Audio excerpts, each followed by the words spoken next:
Dear students, let us start discussing about today's newspaper, that is 23rd June 2016.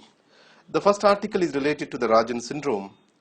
Now, in this article, it is not just about the economics he is talking about.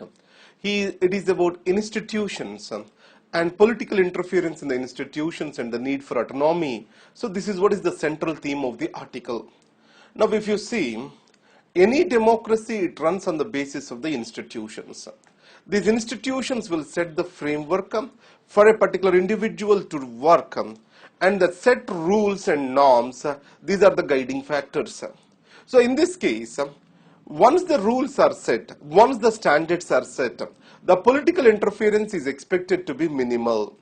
So in the case of the regulatory institutions in India, the respective ministries, in the case of TRAI, it is Telecom, in the case of RBI, it is Ministry of Finance, in the corporate affairs, in the case of SEBI. So respective ministries, they are seeing them as departmental attachments, and there is unnecessary interference of the politicians. So the political interference will try to undermine the institutional role with regard to development of conventions and also for a predictable policy framework in this country. So the Rajan exit has to be seen from this particular dimension. Now, the institutions are central to the functioning of a democracy. So the democratic institutions, they need not just be the election commission, etc. Even to run the governments, certain institutions are necessary, like RBI. So these institutions need to be protected and their autonomy has to be respected. And next, now economic rationality and political discretion, they may sometimes come in crossheads with each other. The political exigencies, they demand for immediate reaction, and economic rationality looks for long-term vision. So there is a necessary friction in this particular issue, and it is clearly visible in the case of our monetary policy, where the government's exigency is to bring in growth and RBI's long-term vision is to contain the inflation. So in this context, it has led to another challenge before the RBI as an institution. Not only this, anywhere when the short-term exigencies have to be weighed about the long-term vision, the long-term vision has to prevail.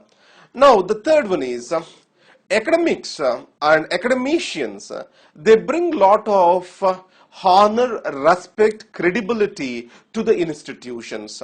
So an institution is also shaped by its leader. So in this context, if Raghuram Rajan, what did he bring to India's RBI as an institution? That is credibility to the policy exercise in India.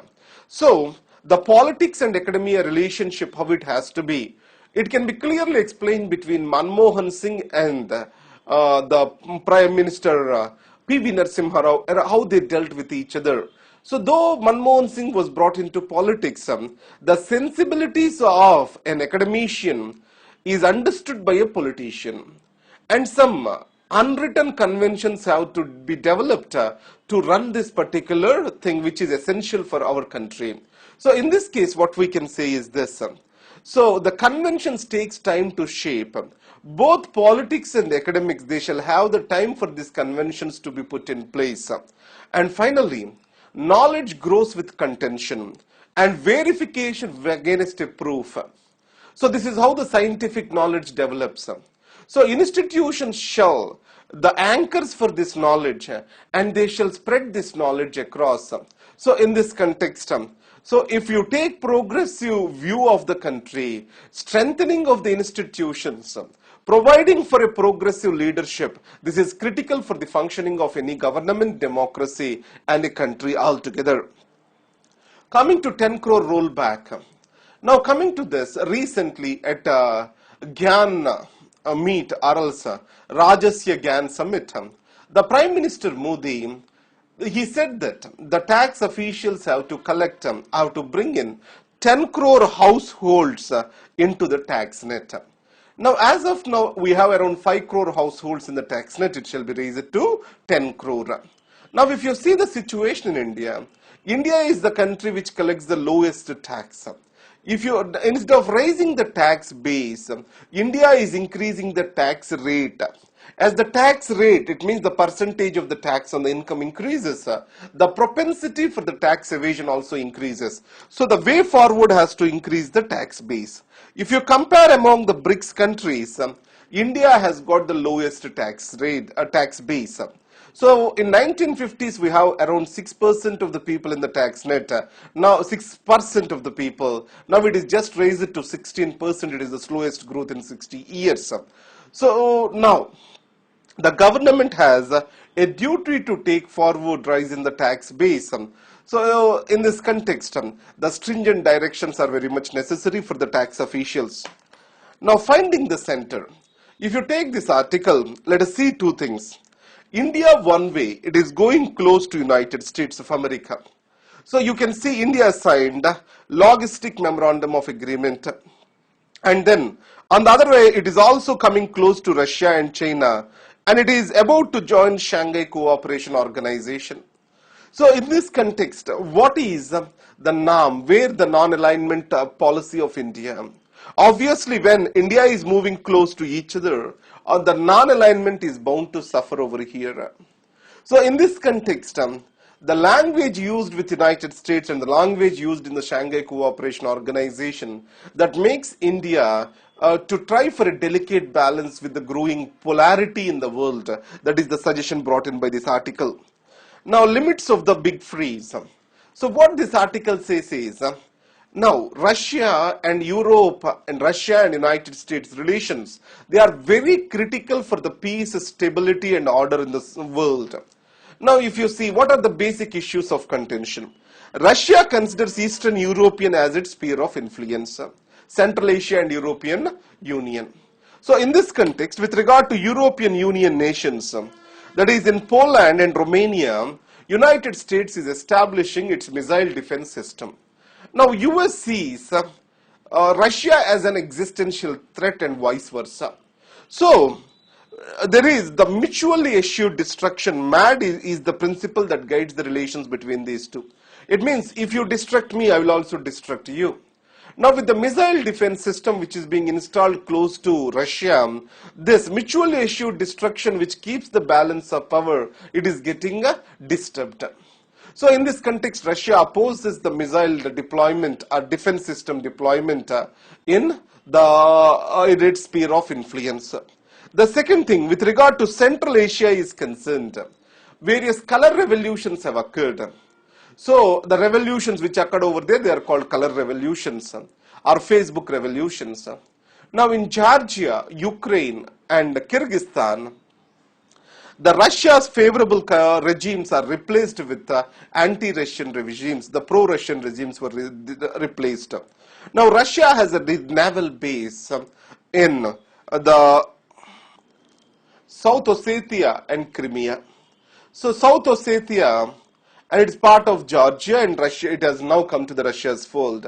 And Crimea also, Russia conducted a referendum and took the Crimea as part of Russia now. So which is opposed by the Ukraine and also the European forces favoring the Ukraine. So these color revolutions are another bone of contention. Now the South Ossetia issue and also Crimea is the issue, contention.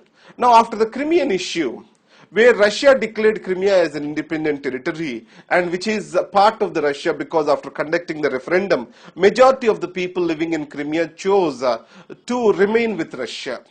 So then European Union imposed sanctions on technology and other transfers to Russia, and Russia reciprocated with sanctions on the agricultural products from European Union. So in this context, if we take India, India shall not be pushed into a Cold War like situation. If you are not our friend, you are supposed to be our enemy. So if the relations between these major powers are stable and they are good, India will not be in a position to choose one against the other, and it will be in the best interests of India and many other countries in the world. That is the essence of the article. Now coming to the inflation, NPA is dragging down credit growth, not rates. So now, investments are very critical for the growth. So what is the major criticism against Raghuram Rajan? That is, he has more stressed on controlling the inflation. Because of this, investments did not grow.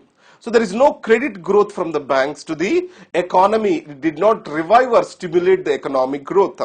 So in this case, the investment growth need to be improved. So for that, he says, it is not the higher interest rates that led to loss of investment, but it is NPAs of the banks. Because of higher non-performance assets, the banks have become risk aversive to provide the loans. And now, if you compare the same with the private sector banks, where relatively the NPAs and stressed assets are very low, the private sector banks have a reasonable credit growth, which is absent in public sector banks. This explains the crunch in credit growth is majorly due to risk aversiveness due to non-performance assets of the banks. Now coming to Uday scheme, you know that the discoms of the states, they have a accumulated debt of around 3 lakh crores, the highest for any sector in the country. So in reforming this discoms, Uday scheme was launched, Ujjwal Discom Assurance Yojana. According to this, 75% of the debt of the discoms will be taken away by the state, and the states will issue sovereign bonds. So it means the 75% of the debt of the discoms will be cleared. And the sovereign bonds will not be counted with regard to the fiscal deficit of the state. So, in this case, 2016 is the deadline. Now it is raised to 2017 March 31st for the states to join under Uday. Now coming to Shanghai Cooperation Organization. So many people see Shanghai Cooperation Organization is against to NATO. So with regard to SCO, India and Pakistan are invited to be the new members and the process was initiated. And coming to finding the center, what this article says is, one way, I think already I have discussed this, one way India is engaging with United States of America, other way with the Shanghai Cooperation Organization. So in this context, the role of India in the NAM, how it has to be defined, it's a major question before us. And ISRO launches 20 satellites. The PSLV C-34, the ISRO's PSLV, the dependable vehicle, it has kept 20 satellites, the major satellite being Cartosat 2. So, I mean, these are the things which are in the news for today. And finally, textiles.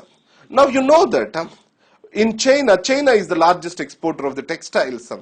The wage rates are increasing in China. China as an economy itself, it wants to shift from low manufacturing to high technology sectors or value added sectors. So the power and everything prices are increasing in China. So in this context, the opportunities are ripe for the other countries. Bangladesh and Vietnam, they took these opportunities, and Bangladesh and Vietnam surpassed India with regard to the textile exports. The textile is the second largest employer in India. So in this context, revival of the textile sector is necessary for micro, small, medium enterprises and also for our exports. The government has announced 6,000 crore rupees package for the revival of the textile sector. So these are the articles for today. Thank you very much.